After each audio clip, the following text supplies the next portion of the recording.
Did you watch NXT this week? I did not. I did not know I was expected to, or I would have. Well, see, no, it's not like I just have to give out homework assignments. A little bird told me that they had a great match on, or a match that I would consider great on there. And as a result, I had to see it. And what I did was I zipped through the rest of the show to just find the points of interest past that match.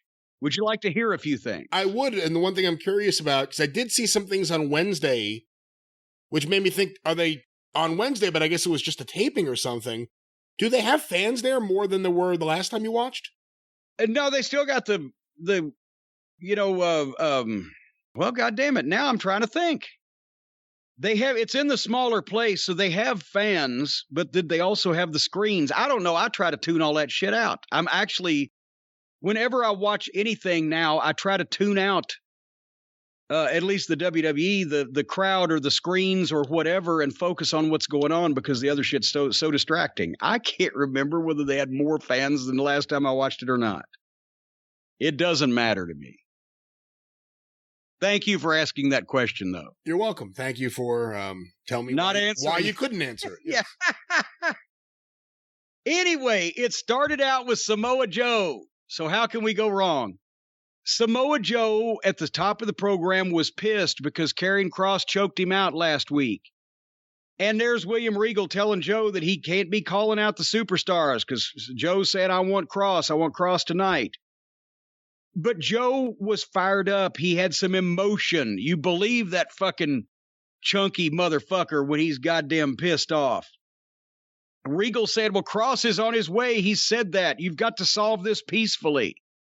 And Joe gets the final word in. Hey, tonight somebody's going to sleep, right? Dramatic foreshadowing. But this was at the top of the program. They were in and out in 5 minutes. And it teased, and you didn't get bored with it. It teased what the fuck's going to happen when Kross gets there. The Samoan has gone crazy. And they got in and got out.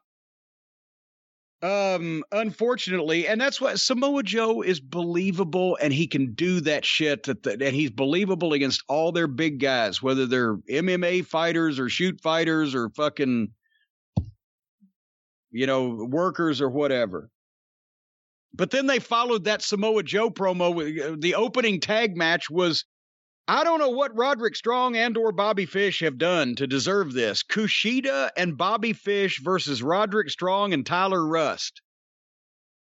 They've not only broken up the Undisputed Era, but now they're opposite against each other in preliminary matches with preliminary fucking partners. Roderick Strong has a crew cut.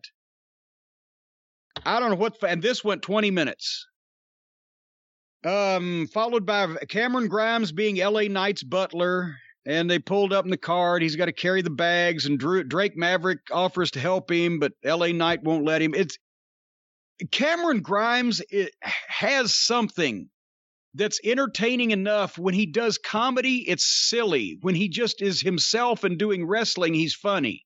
But when he's trying to be funny, it just gets silly, and LA Knight's just gotten there, and already he's interacting with this foolishness, and he's wrestling Drake Maverick on the show, 75 pounds lighter and a foot shorter, and these guys are doing the Three Stooges. Odyssey Jones then spoke, sit down, about his match coming up later on, and how he wants to be the breakout star. Remember how I said, well, Keith Lee, he's this giant guy, used to play pro football. He does these power slams and splashes and incredible moves, but he talks like a goddamn math professor. And he doesn't either get mad or he's not necessarily, he seemed like an aloof personality, right? Here's Odyssey Jones. He used to play pro football. He can do these power slams. He can do these big fucking moves. He's got a smile to him. He talks like a real person. He sounded pleasant, but not to cross him, right? You could do something with this guy, and I would have to think he's significantly younger than Keith Lee. I don't know his age, but I would assume that. More on Odyssey later. Frankie Monet versus JC Jane. And Frankie Monet had Jessie Kamehameha in her corner. I think she's a stooge because Frankie Monet is a TV star or whatever.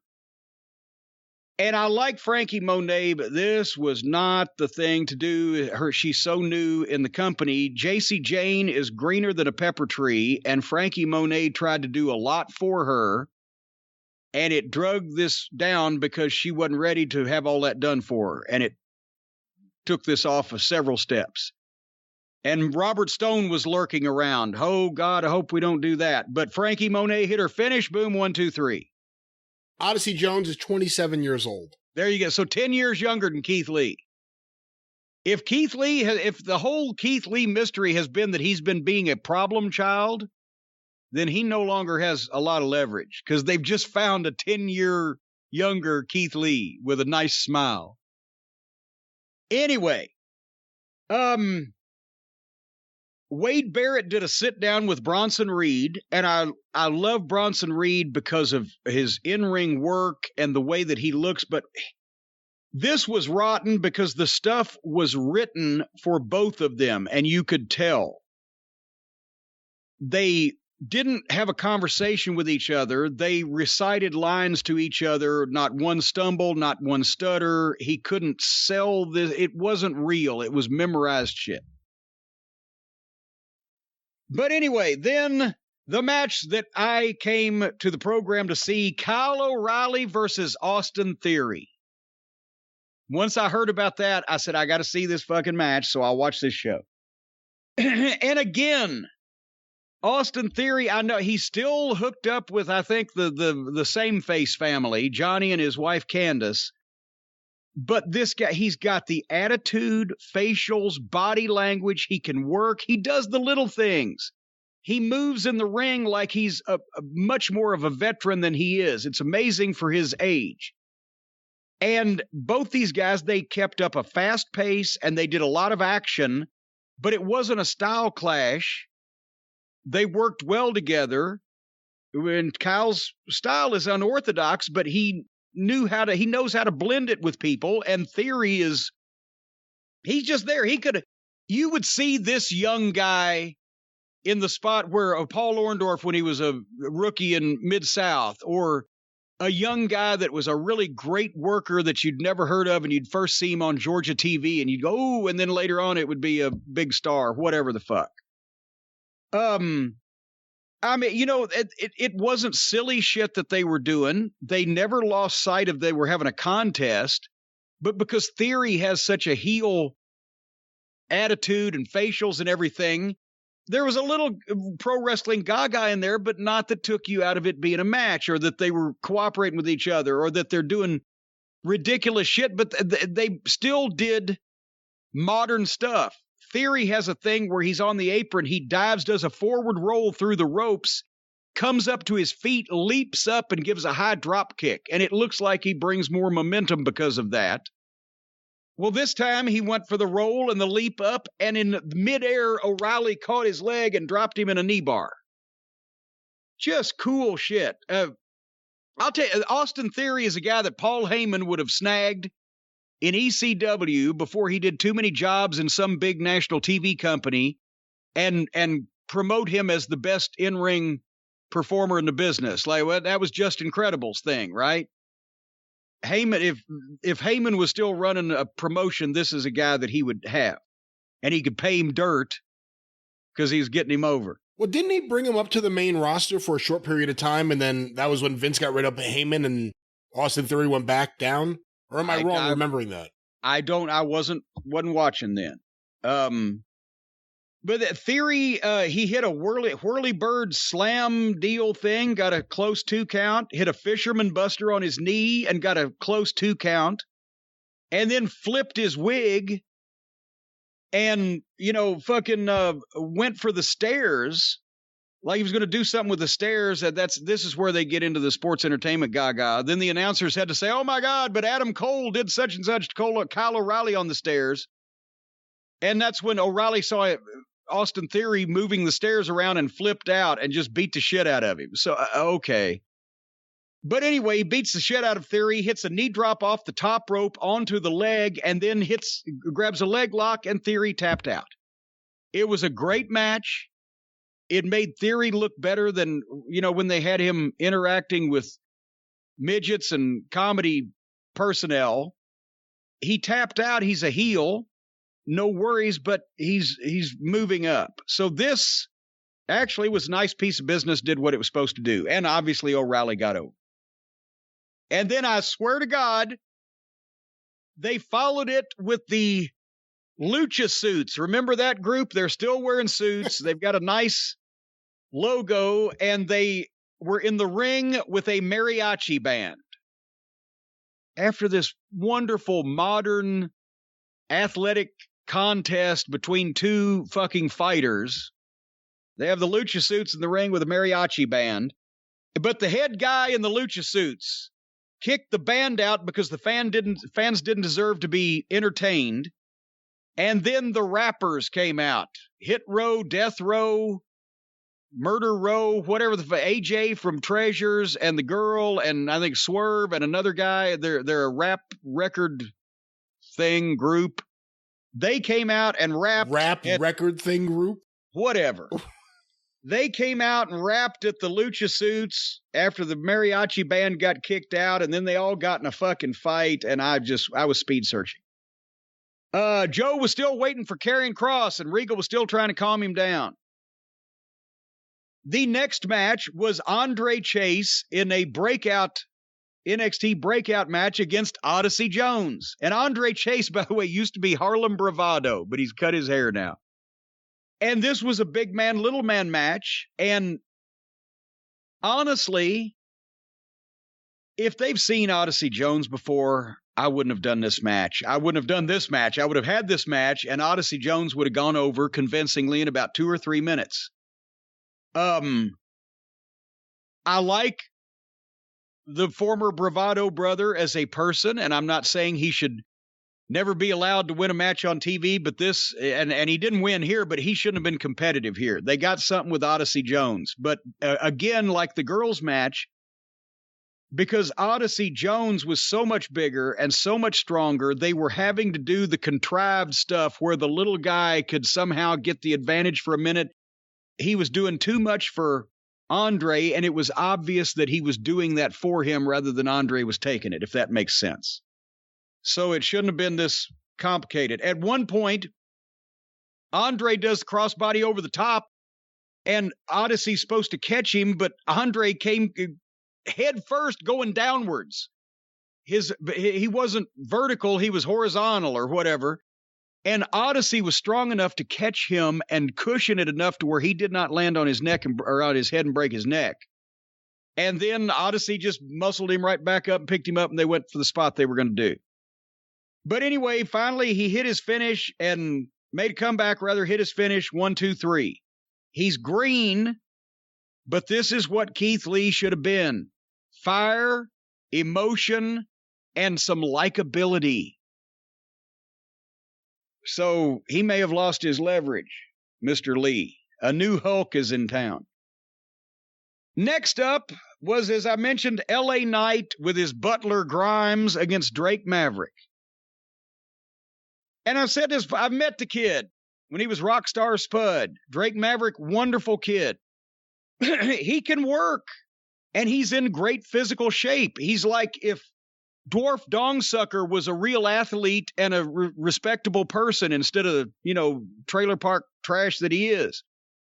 But he's still 5'2" and 140 pounds, and this is LA Knight, and he's brand new on the television. He looks fantastic physically. His work is crisp. It's sharp. He can talk. And he's wrestling competitively against a physically fit 12-year-old. So I skipped that. The women's title was on the line. Raquel Gonzalez, the new champion. Xia Li. Remember when Xia Li who was it? Mercedes Martinez knocked her out colder than a get-well card from an Undertaker, right? Like 2 weeks ago, yeah. Okay, well, revenge has been gotten. So Raquel is a foot taller and 50 pounds heavier than Xia Li. And I'm not watching because I don't care, but Gonzalez goes and does an upside-down Vader bomb. You know the Vader bomb. He'd get up on the ropes, kick his feet out, and splash the individual. Right. Vader bomb. Imagine if he did that, but when he kicked his feet out, if he also spun and turned face up and landed with his back on the individual he was splashing. Can you see that now? I understand what you're saying. It's hard to see Vader doing that, but yes. Well, now, he wouldn't have done it, but you can see what I'm saying. Well, that's what Raquel Gonzalez did, and when she turned upside down and was headed downwards, she couldn't see where she was going, and she landed completely with every bit of her weight on Xia Li. The ring didn't even make a noise when she landed. You could actually hear on the television audio the sound of air and life leaving Xia Li's body. And you knew she was fucked right off. And there was a cover, 1-2, and poor thing, she kicked out weakly. And then the referee went right in to check and then backed Gonzalez up. And then here come the doctors in to check, and she's laying there. And the referee's holding Raquel Gonzalez back, and the announcer, they replay the impact. Boom, boom, boom. And the doctors are checking on her. And Raquel said, "Get up, make her get up." And the referee's standing there looking. How was this not a stoppage? The fighter cannot continue. It wasn't the finish they had called, so this poor girl got squashed, and they didn't immediately just say, "No, fuck it, call it off." But here's why this was really stupid. Because finally, and that they were down for 2 or 3 minutes, and you know they had to be going, "Oh shit, the clock is ticking and we've got an angle," right? Finally, the doctors get out of the ring and Xia Li gets to her feet, and they say that she can continue after it's been stopped down for a couple minutes.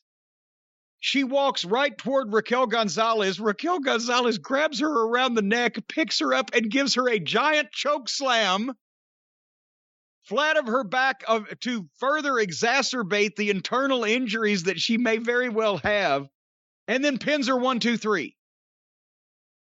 So, Brian, what would the difference have been between Xia Li getting fucking squashed and the referee just stopping it because she's really legitimately hurt, or them stopping the match for 2 minutes but not declaring anybody a winner and then letting this girl get back up so she can take a huge choke slam on that ring? It's harder than Chinese arithmetic, and then get pinned. Raquel Gonzalez was going to win anyway. What the fuck did they do there? How smart was that? I don't know, and actually as we're talking, I'm pulling up the clip so I could see. She's going up to the rope. There's the Vader. Oh, right on her. Oh, as soon as she turned over, you knew there was a problem. Man. As soon as Raquel Gonzalez turned over, Xia Li should have known there was a problem. Anyway, so then the only thing left, and I was already writing during this match, where's Karrion Kross? Samoa Joe comes to the ring, spitting fire and vinegar, and calls Karrion Kross out. "Come out here. We're going to do this." Emotion, anger, threats even. It's wrestling again suddenly. And then guess what happened? That's where you guess what happened. I don't have a guess. I have no idea in this stupid show. What happened? Karrion Kross showed up on the screen. He's got the NXT championship belt with him. And as the camera pulls out, Karrion Kross is in the parking lot standing over William Regal. He's the one that got put to sleep. Oh. And Kross gets in his car and drives off. Right as Joe is run from the ring by the time that Joe gets there, Kross, the car is speeding away, and that's the last. So they actually had a wrestling angle going. And I was hooked, and I was into it until the end of the show, and then like a sucker, they swerved back with the kidnapping and the sports entertainment and killed the whole goddamn thing. And the funny thing, too, is he got in his car and he rode off to go to Raw and get squashed. Yeah. They could have had Kross come stalking down that fucking aisle and had 30 people try to separate those motherfuckers and let them get just enough licks in on each other before that sea of humanity and would go off the air, and people would have been dying to see them fight. Oh, with his facial expressions, can you just see a bunch of guys around him trying to hold him back while he's screaming and just emoting? I've seen that before for a shoot. If you're talking about Samoa Joe. I was talking about Cross. Well, I'm talking about Joe. I've seen. Who'd you see? Where'd you see that happen for a shoot? Well, most notably when he was going to stretch the fuck out of Teddy Hart in New Jersey that time at the Ring of Honor show, when Teddy vomited in the fucking ring and Joe had to go on later. But no, they could have had the people, I want to see that fucking match worse than I want to see fucking penicillin when I got the goddamn crotch rot. And instead, they told somebody else got kidnapped in the parking lot, and we forgot this is all phony in the end, and killed it. So there you go. My thoughts on NXT. Was it the late 90s where a wrestling arena became the most dangerous place to be backstage or even outside of? When did it become the most dangerous place? I mean, the Freebirds messed with Austin Idol's car, but that was away from the arena. That wasn't actually at the arena. No, when it became the most dangerous place to be, when all the marks that had been watching territory booking from Dusty or Eddie Graham or Jerry Jarrett or anybody, and the only thing that they didn't retain was that those things that they remember so well were done once every year or two, not twice a week. That's when the marks that grew up watching that became in charge.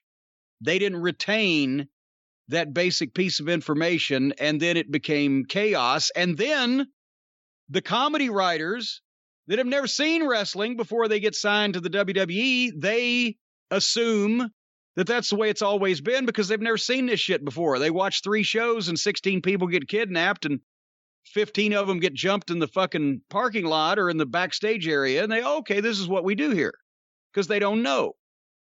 That's what happened. It's the same thing. I mean, it's been going on for 20 something years since Shit Stain.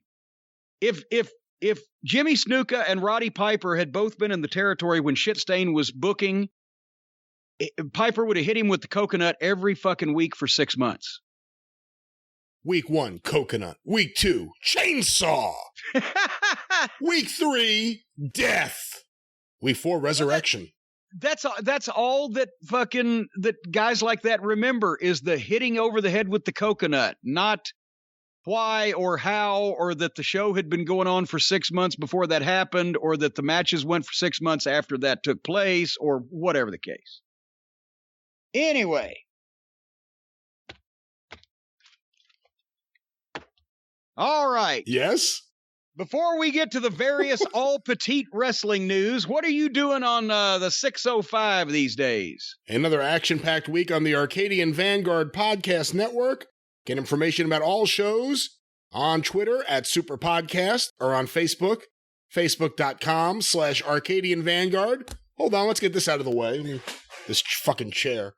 Chair squeaking. This week on Stick to Wrestling with John McAdam, another great week with Ricardo Coleman in the co-host chair as the boys look at Paul Orndorff, specifically looking at his time in Mid-South Wrestling. Check that out today at McAdamPod.com or look for Stick to Wrestling with John McAdam wherever you find your favorite podcasts.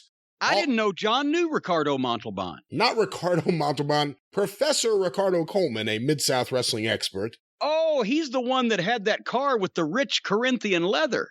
He's the one who did one of the best segments I've ever done in my life on 605, where we talked about the Junkyard Dog and the reaction of the people in the projects to the Junkyard Dog in New Orleans. And he revealed the fact that the people in the projects knew in 83 that the dog was fucking around with drugs. They all knew. The word spread. And it changed the way a lot of people saw the dog. They looked out the window and saw a dog. And Randy Anderson. Yeah, that's right. Yeah. But Ricardo Coleman and John, check that out. Stick to Wrestling with John McAdam. Also want to make mention of the latest episode of Charting the Territories with Al Getz and John Boucher, 2 wrestling historians talking wrestling history. Of course, Al does amazing wrestling research. And one of the things they do on this latest episode is look at and review the Bob Roop novel Deathmatch. Bob Roop taking moments from his career and putting them in novel form, changing names, and in some cases, completely changing stories or making up stories. Find out for yourself at chartingthepodcast.com or look for Charting the Territories wherever you find your favorite podcast. A lot of people have been talking about this show lately. And of course, the 605 Superpodcast, the Mothership. That was my best one in months. Things are cooking. Stay tuned. That's all I'm going to say. Cooking. That's all I'm going to say. It's a little bit of a tease. 605pod.com. Go through the archive today. The Mothership. And Jim, I have to say, I felt like I stopped you. Maybe I'm wrong. Tell me if I'm wrong. I felt like maybe you wanted to jump in when I brought up the Bob Roop novel. Well, he takes moments out of his career to figure out some way or another to slander and or revile the people in the wrestling business that he wants to get even with, whether he's stealing the territory, changing the stories, or whatever. Bob was trying to get even every way he could at that point. I believe so. There's a whole chapter about Von Buller, the promoter. Von Buller? No, that's not that name. There is a Ron Fuller character with a made-up name and a twisted narrative, but it's not Von Buller. I will say that. Morning, boys. Morning, Bob. Old Droopy Roop.